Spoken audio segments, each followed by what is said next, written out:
Today we're in London, in Paddington, and we're meeting up with 15 of the community boys. I've only met a few of them, so gonna see some new faces, but we're off to some venue. 3 hours, food, mastermind, we're gonna do lots of talks, and yeah, I'm buzzing for it. We're about to head inside the venue. I can hear the boys already.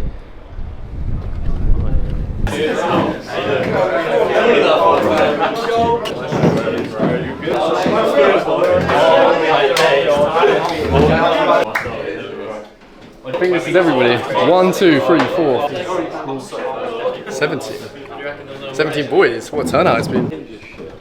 I barely got it.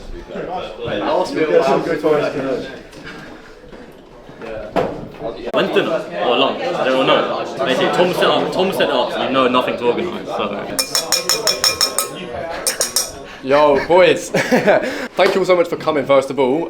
Charlie's going to start with a quick little presentation. Right, okay, so just a bit about me. I finished college a year ago that I was doing for 2 years. Then straight after that, started my first apprenticeship in an investment firm at AJ Bell, which I'm currently working to present day now. Come May time, like literally just this May, took my first call with Sarge and joined Superior Setters. Started outreaching, and then within the first 4 days, I landed myself a fitness role on a 40k account. Come to present day, past those kind of things that I needed to learn, mastering DM setting a little bit more. I hit 20k in new sales within my first month on the roll. Hit 50k in sales within this second month here now, which I'm really quite happy with. Landed my second role, signing a 100k account.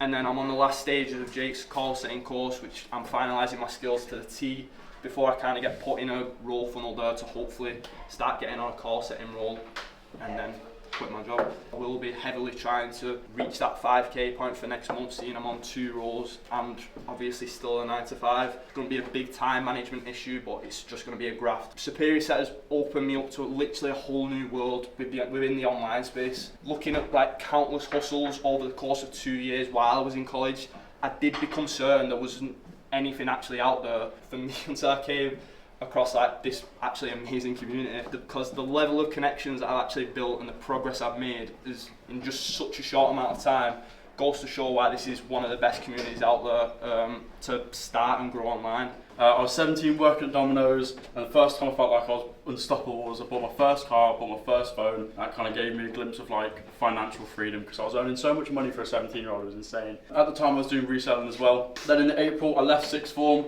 I just didn't think it was for me at all. I didn't want to go into that 9 to 5. So I left and scaled the reselling. And at that point I also had trips to Spain. This is what really made me want to join appointment setting, because I already had a taste of that life and I absolutely loved it. In November it didn't work out, ended up going on to an apprenticeship. You know, it didn't work out and I thought I had to do something with my life. So in August of 24, I ended up smashing that apprenticeship earlier that year. So I did try it and it was fun, but I ended up leaving. Unfortunately, I did have to come back home, start working in a bar again. And again, it was helpful, you know, working in hospitality, you learn skills, social skills, and in May 2025, that was kind of that turning point. So I plateaued with learning skills at the bar, and I thought there's nothing more here that I can gain from it. Still felt like I could achieve a lot more, like I'm sure a lot of you guys have felt, kind of just in that position, and you're just like so hungry for more. And there were aspects of my life that were capped, so obviously like financial freedom, location freedom, it's just all of it wasn't there.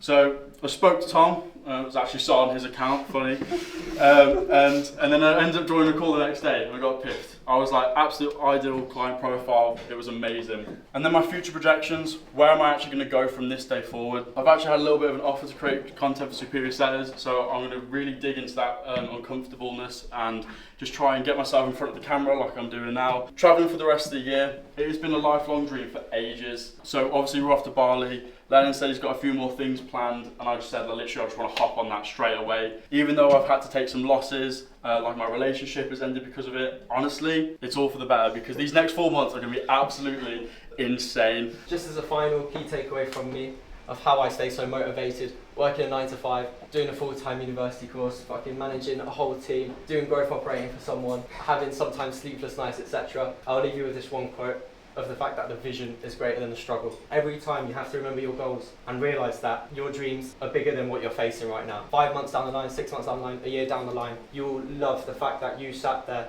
and put in the work and the grafts on those late nights when you didn't go out with your friends, when maybe you wanted to go out and party, have a good time, have a drink, you sat in your house and you fucking grafted like an absolute G. I actually come from quite a nice background, you know, like I could have everything for me if I wanted to. I have good parents, I have a good occupation, I could carry on living that comfortable 9 to 5, but I know that I want more, just as all of you want more from this life as well. And I know that I can pursue those 10k, 20k, 30k months and build that financial freedom, location freedom and time freedom for myself. It's just a matter of putting in the time now, the efforts, the struggle, for then a year down the line when I finish my apprenticeship, I'll be set out. I'm already making more than my apprenticeship, but you know, I'm just doing it for my parents because they want me to get that university degree, and that's pretty much it, boys.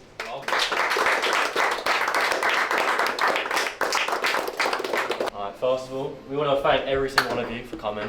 I was thinking, what should I do? I was going to say, do I go over some DM setting frameworks, but you guys probably end yourself if I did, so I really didn't. But yeah, one thing I was going to talk about is, you guys have probably heard of this before, but luck. When I say luck, I don't actually mean, you know, go into the casino, put in like black or red, you know, 50% chance. What I mean is position yourself where you can get more lucky. I'll give you some examples. So for example, Blake, what did you do? You quit your job. So I'll answer it for you because I want to say this. Blake quit his job. What happened the week after? Oh, you're asking me now? Yeah. I quit my job. I went to that dinner with you guys, networked, and then it was like a couple of days after that. I then ended up getting that interview for that absolute killer role. So I'm not saying obviously Blake wasn't lucky, but he positioned himself where you can get more lucky. He quit his job. You know, he went to this dinner and then suddenly he spoke to me and I was like, oh shit, I've got a role. Bet you've literally just quit your job. And for example, like Charlie, except like, you know, once you quit that job, you realise that, oh shit, like it's not luck, but I'm gonna have more opportunities to actually get lucky. Even Sard, like you guys have obviously seen Sard, you guys all, who got closed by Sard? All of you guys got closed by Sard. Luck does play into that, but Sard positioned himself where he's gonna get lucky. He quit his job and this is his main thing. Another thing I'm going to talk about is networking as well. I'm in a position with my network that I will never be broke. The only reason why is because I've got all these people. And same with you boys as well. Look around you right now. Every single one of you have access to each other. You have access to me, you have access to my network. I get to bring on like people like Brandon and all these different people. And if you have this sort of network, you realise that you will never be broke. And I'll use Oscar as an example. Oscar, you quit your job. When did you quit your job? Friday. Yesterday. Okay, right. Let's say what happened in the last week? I've moved from a dialing role where I'm doing like maybe 2 a month at a push to this new role that's going to be 5 to 7. Exactly. So in the space of a week, Oscar told me he's going to leave his job.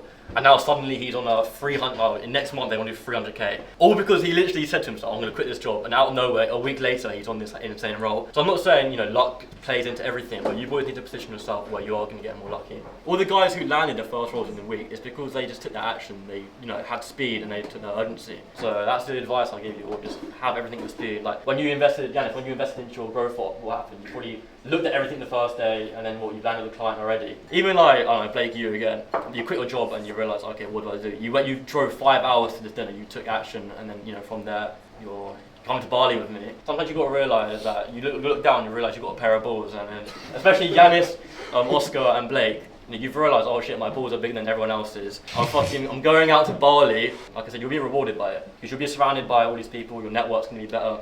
And once you're in Bali, like, you get this sense of like understanding that this is like normal life now. And then you'll think, do I want to go back home and work 9 to 5 job? And then you won't, and now we'll kind of strive to go forward. But yeah, thank you boys for coming again. Any last minute? That's everything I want. Let's eat. See you boys.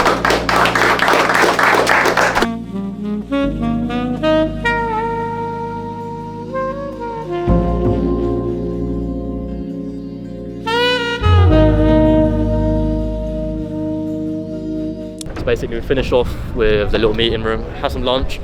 Now, no one knows where we're going. Where are we going, Cam? Where are we going? No, wrong way. We're going the wrong way already. We could get some food, maybe get a few drinks, see what the boys are at. We've got a few underage lads here, though. I'm talking to you, Joel.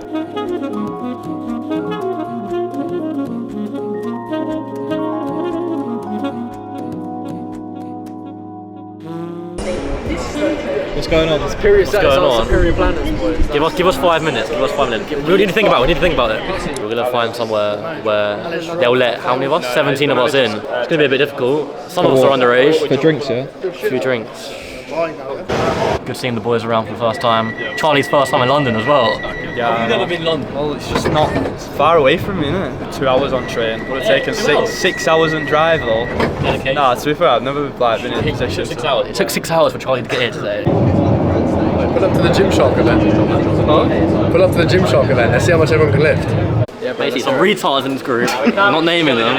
I decided to go to M&S. Like, So gassed to be here. I'm so gassed. Yes, M&S, link up. Come on. Well, I think that's a wrap, boys. I was going to say, Lennon's ran off with the rest of the boys. It's been a fucking sick day, to be fair. I was going to say, one of the best event we've had.